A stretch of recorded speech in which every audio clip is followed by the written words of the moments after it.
Hey you all, this is Brian, and you are watching the Dark Age channel. Watching the Motherland channel. What would it be like if 2025 turned out to be the year when all those disaster movies got it right? Ever wondered about it? I'm not saying it's time to start building an ark, but being prepared has never been more crucial. As we leap into the new year, it's the perfect moment for us to amp up our game, rethink our strategies, and ensure we're more prepared than ever before. In this video, we'll brainstorm some of the things we can do to make sure we're better prepared than last year, no matter what comes our way. And it doesn't matter if you're the type who could teach a masterclass for preppers, or you're just beginning to differentiate between a bug-out bag and a camping kit. There's something for everyone here. Number 1. Expand your network of preparedness-minded people. And finally, let's talk about connecting with more preppers.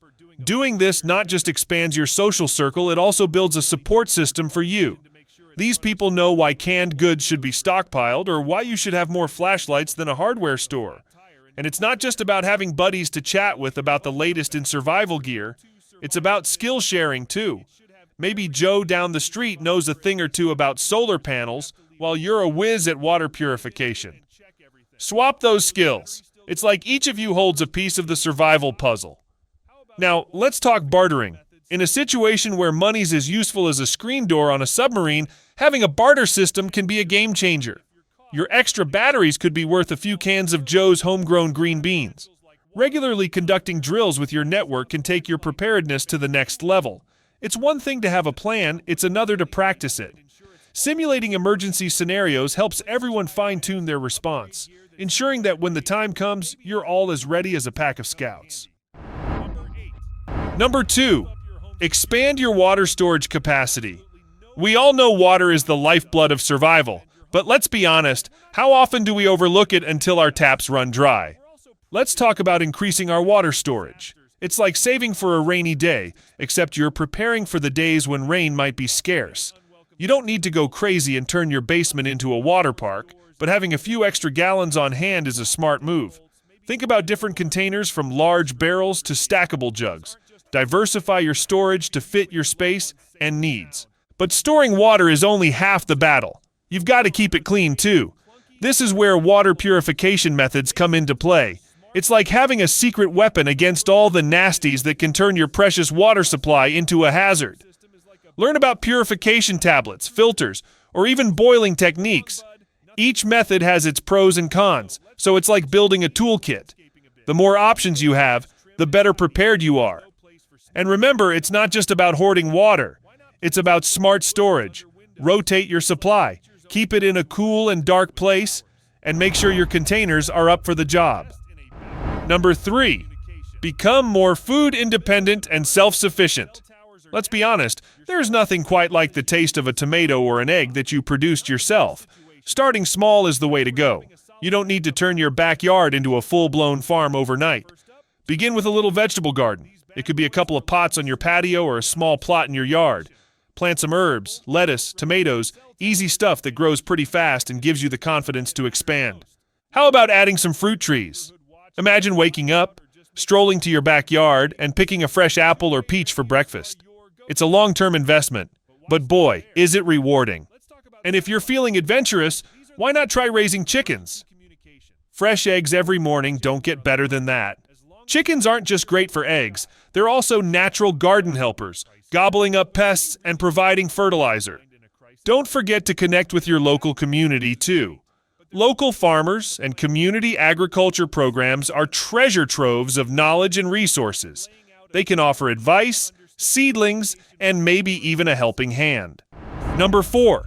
Check and rotate your food preps. This is the bread and butter pun intended of being prepared. Making sure your emergency grub is not just plentiful, but also good to go when you need it. So, let's talk about going through your stash. It's like a treasure hunt, but instead of gold, you're looking for expiration dates. Dig through those shelves, bins, or wherever you keep your emergency food and start checking those dates.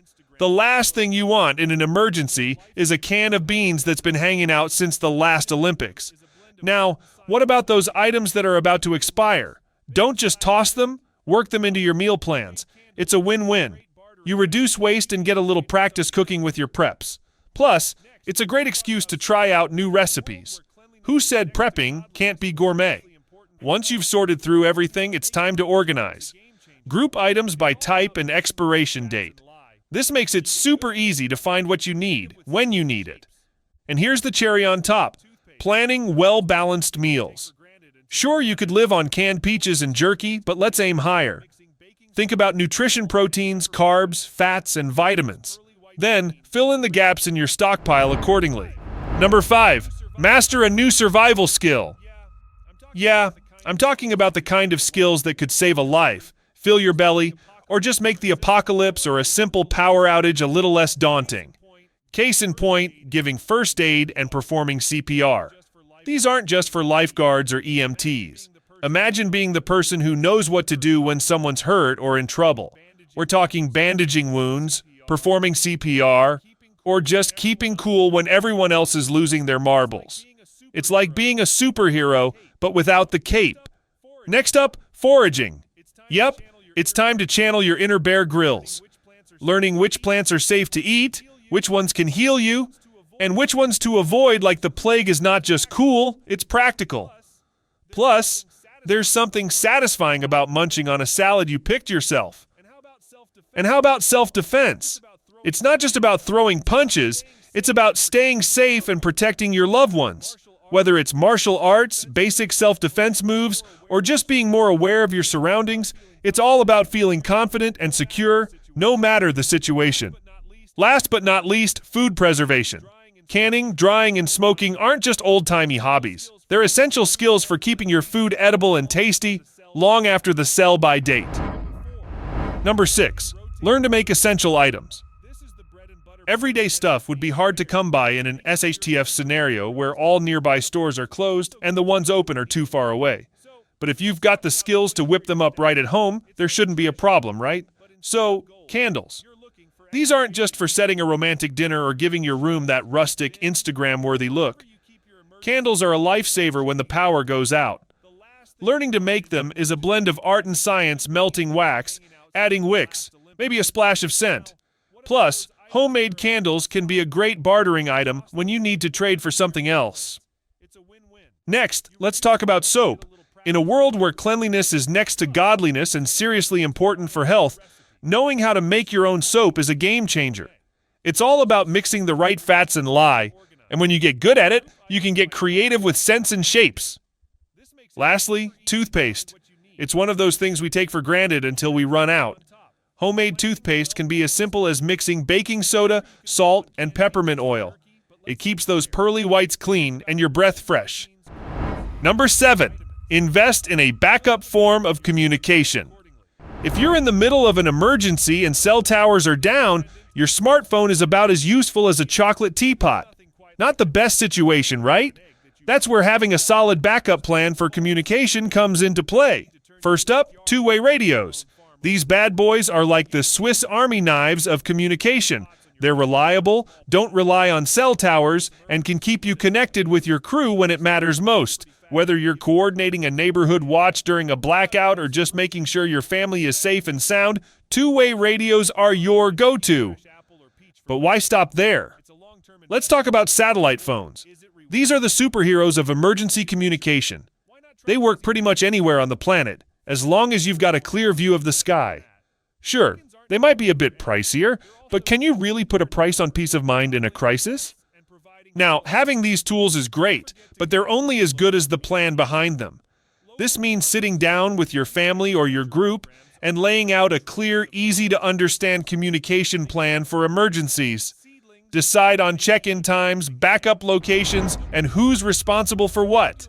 Number 8. Beef up your home security. There is absolutely no point in stockpiling stuff if you can't defend your home. And we're not just talking about keeping out bad guys, too. We're also prepping for those pesky natural disasters that seem to pop up when we least expect them. So, start by making your home tough for any unwelcome guests to waltz in. How about some reinforced doors and windows? Think sturdy locks, deadbolts, maybe even window bars if you're feeling extra fortressy. These aren't just for looks, they're for keeping you and your loved ones safe and sound. Now, on to alarm systems. Gone are the days of clunky, hard-to-use alarms. Today's systems are smart, connected, and can even alert your phone if something's amiss. Plus, a good alarm system is like a big, bright stop sign for intruders. It says, "Move along, bud, nothing to see here."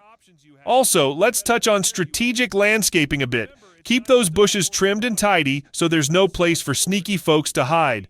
And hey, why not plant some thorny bushes under windows? It's like nature's own barbed wire, but with flowers. Number 9. Perform a full assessment of your gear. Let's start off with what I think is one of the most important parts of being a prepper: doing a full gear checkup. This isn't too different from regularly checking your car's engine to make sure it's running smoothly before a long road trip. You wouldn't want to be stranded in the middle of nowhere with a flat tire and no spare, right? Take a look at your bug out bag, which is your go-to survival kit on steroids. It should have everything you need to survive for at least 72 hours if you have to leave home in a hurry. Dive into it and check everything. Are those batteries still good? Is your first aid kit fully stocked? How about your water purification methods still in working order? Next, don't forget about your car kit. This little gem is your lifeline if you're caught in an unexpected situation while on the road. It should have essentials like water, non-perishable snacks, a flashlight, and basic tools. The key here is to think about what you really need and ensure it's all in good working order. Replace expired items, upgrade gear that's seen better days, and maybe add a few new gadgets that could come in handy.